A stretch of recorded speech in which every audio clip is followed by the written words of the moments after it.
Omulangira Ndow's Live.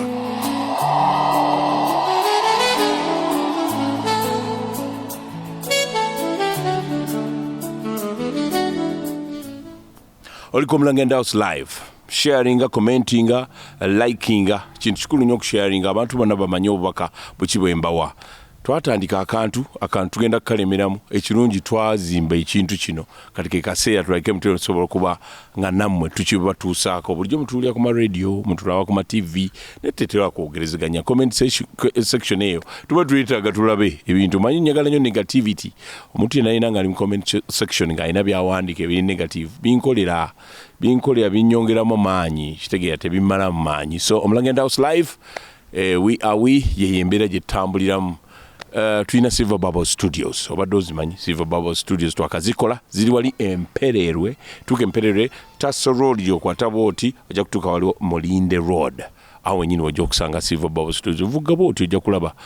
tuli kifo kisirifu nnyo tulina podcast studio twakola studio ya podcast eri mpitirivu nnyo omuntu yenna alina podcast gy'oyagala okukola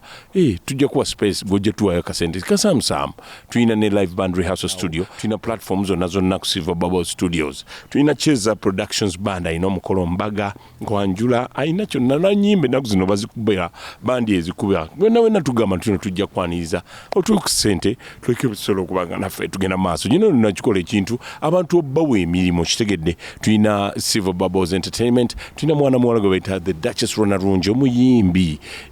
mwagala emikolo gyonna agikuba nkugambe ayimba bulungi ogenda omunoonyeeko naye muyimbi mulungi Cheza Productions erina fleet y'abayimbi mwebali nnyo nabo tugezaako okulaba tuno tubapushinga ekintu kinene nnyo kya Silver Bubbles Studios oba Silver Bubbles Entertainment olunaku olwaleero tuzza okwogera ku bintu omusiime Misa Kisemakula byayogeddeko kintu ekibadde kinnuma for so long yatuuse ku lumbe abantu wa Master Parrot yatuvudde ku maaso kitalo nnyo rest in peace Master Parrot naye abantu boogera ebigambo naddala ng'oli serebu oli yatuuse nga commentinga agamba kakati gundi aliwa ono aliwa why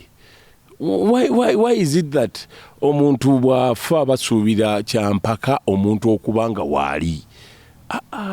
ebintu bino ebyokuba for example ebintu by'amabugo ebyokusaasira okufiirwa kyabuntu kiri muffe kyabuntu mutino omuntu afiiriddwa nina okusaasira naye ogenda nolaba oli nga akikuliriza Mandawusi waliwa Misa kyaliwa Bebe Cool aliwa Bobby aliwa Kamili aliwa it's not a must nze for example nze siziika okuziika kwange kutono naddala baserebu ate nakoma kuziika AK47 nalaba ebizibu sibiramanga omuyimbi AK47 omanyi okuziika kati kwakweraga ebintu byakyuse naddala baserebu abantu bajja buli omu alina okweraga abasazi b'ensawo bali omwo abakubi b'obutayimba bazze banyugunya ebibeera muli bingi nnyo era kyovola omuntu bwafa nga munene ogenda okulaba abamuyimbako ku lumbeerwe bakafeero baba bakuba esimu agamba omulambo ogwo ogumanyiiko kuba abamu bagenda kukola ssente tekome ku ekyo omuntu bwafa abatunzi b'emirondo simanyi buno obugundi simanyi bakojja baani buli omu abeerawo ng'agenda kufuna ku mufu oyo so nabwe kityo nze ndowooza okufa kya buntu okuwagiza oba okuwaya amabugo si kyampaka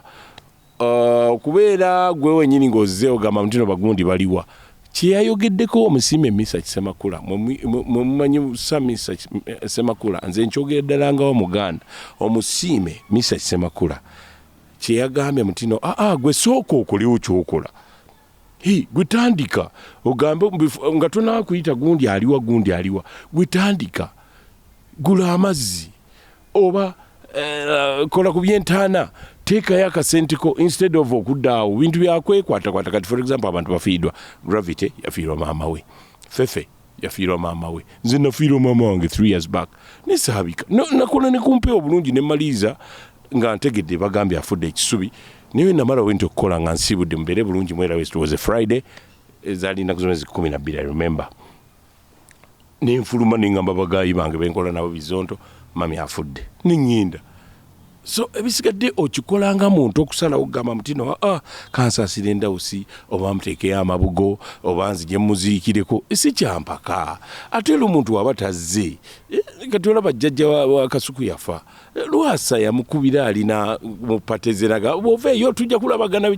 so it's not a must ndowooza kisinga kukwata kwafiiriddwa n'abantu be so nabo ekiti okuba mutino buli saawa abantu babateekako pressure lwaki mutuvuga sipiidi it's not a must mutuvuga sipiidi mbona afudde ate gundi aliwa lwaki ono tutaleeteza mabugo lwaki ono taliiwo mama Peter Miles yafa abagendayo si bonna mbu bagendayo n'awalala wangi nnyo kati abamu tebabaddeyo wa Master Parrot tekitegeeza mutino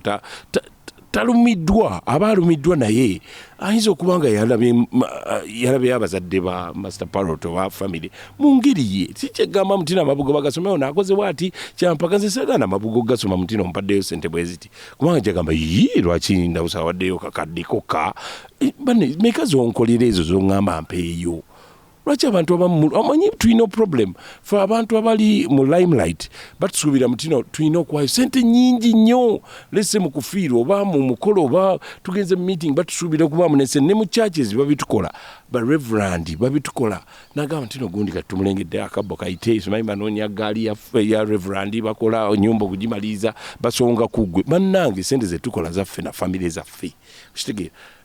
sigama mutino kati oyo yazze bali bulungi waliwo recent nabadde nina ku site gyendiko omu ku bazimbi nagamba mbadde manyi ovuga Range Rover emmotoka ez'amaanyi ne mugamba Range Rover ngifunemu ki buli omu alina kyayagala mu nsi kugamba mutino wenfuuka serebu oba nenfuna kasente nekigambo serebu nakyo sikyakyagala kubanga abantu abamu tebamanyi kyekitegeeza naye bwe mba nfunye esente zange oba manyiddwa waliwo n'abakyalinnya booda ninga balina n'emmotoka balina emmotoka zaabwe kati ko nina lugoye muntu atayagala mmotoka naye alina emmotoka era ogenda okulaba giwadde banne be bagivuga naye tayagala mmotoka naye omulaba ku booda ze ng'agenda ogenda ku mulimu gwe naye nga she's a legend ko nina lugwa but tekitegeeza mutino nina kuvuga mmotoka ya bbeeyi lwakuba nze omulange ndawo ndi muntu nga gwe ama human being ate n'emmotoka nange ensikako era nsula enjala lwakuba sijja kugamba mungisuze era nange njagala okulya ku Rolex sigamba mutino ndabi kati ate ffe abaagakoledde amannya tetwagala nnyo kweraga nze osobola okunsanga nga ntudde awantu kati tuli wano ku bagiyita Vibes Hub wano ekiwenda opposite prime awo bandi yange wegenda okubira wenzize nengamba kankolere wana akantu kubanga sagala kuyita olunaku lwonna nga sibakozeemu mulimu okitegeera abantu bwe bansanga nga ntudde awo kubanza nzijja mu kifo saa 7 ne tukola sound yaffe nga wendi abantu abajja bagamba mutino tekisoboka ndawusi kuba mutino ali wano basuubira ngenda kuba n'eggaali ngenda kujja no nange ndi muntu ate ne mbabongoka story kimuli bulungi mugyebaleko kubanga tekirina kyekinzijjako kukubuuzaako tekiina ate era siri supernatural okuba mutino nkola kumpewo ndi muntu mulala no ninga gwe so nabekyo sagala mutekeko pressure gundi afudde nina okubaawo no nze waganda wanguzika kwa mirundi emeka ndi muzibu sirabika naye nyinza okuba nte nkontributinga kinene nnyo mu nsawo edikenzo yakyogeddera nagamba naye tetulina kufunawo organization mbutukoze ekibiina kyekisonda amabugo mufe the celebrities no it's not a must alowooza bameka abajjeewa mama wange afudde not everyone did so but waliwo kikakatako nogamba nti no Bebe Cool he had to be there era yateekayo sente nyingi nnyo bingi nnyo byeyakola naye sijja kuddawo gamba Bebe Cool taze omanyi nti oba yankubidde akasimu n'okuziika kwa mama wange Kasuku mutabani wange yali agenda bweru nankube nagamba muzeeyi nsonyiwa sijja kubaawo naye nkoze bwe nti era kati ojja kujja obuze Kasuku aliwa it's not a must okitegeera so mutuggyeko pressure eyo mutino tulina okuba buli kimu ffe tuteekayo enene naye naffe tulinga mmwe naawe akasente kakubula ffe tulina amabanja mangi nnyo naye tekitegeeza mutino amabanja gogenda okugansasulye no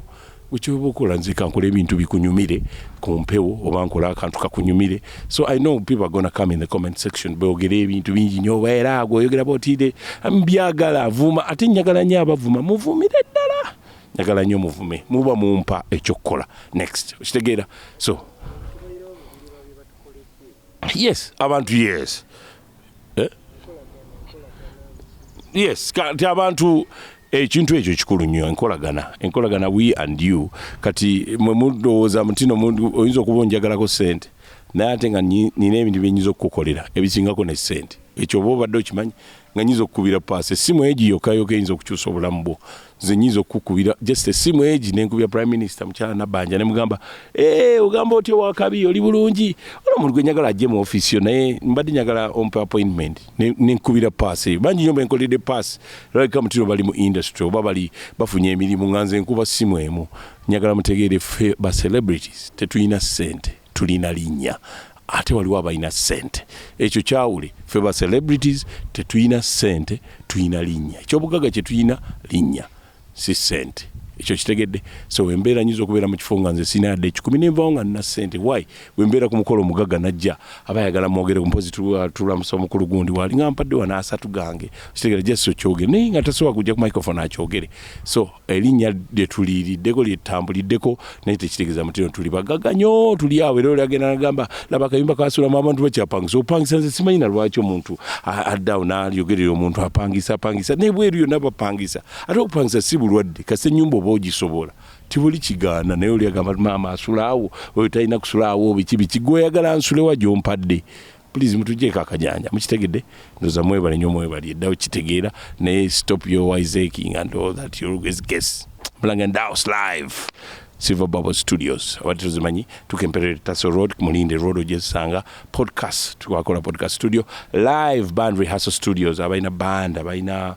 churches abagaloka rehearsals kugambe awo wenyini wetujja tukosa n'amaloboozi abantu abagala okuyiga okuyimba ebina tubikola bulungi nnyo kale tugamba nti yagaloka live stream online ezo nazo nayo yagala bikola byonna tubikolera ddala bulungi nnyo Cheza Productions band ekuba bulungi mbaga mikolo yonna oyagala band jajjuulira bulungi kwa abaana bagirimu babitegera bibakola kitegedde Cheza Productions tulina fleet y'abayimbi abagirimu nayo mpitirivu nnyo Silver Bubbles Entertainment tulina omuyimbi the Duchess Rona Rungi munoonyeeko genda ku mutimbagano munoonyeeko Rona Rungi ayimba bulungi yakoze akayimba ng'omusawo ne Dr. Brain katalina akapya kabaketa nandutu nako kajja tujja bwatu unveiling abingi nnyo so nabwe kyoboolya Silver Bubbles Entertainment Silver Bubbles Studio Cheza Productions band kintu kyonna ekikwatagana ne Cheza Silver Bubbles manya oli watuufu nnyo Omulange House live sharinga likinga commentinga we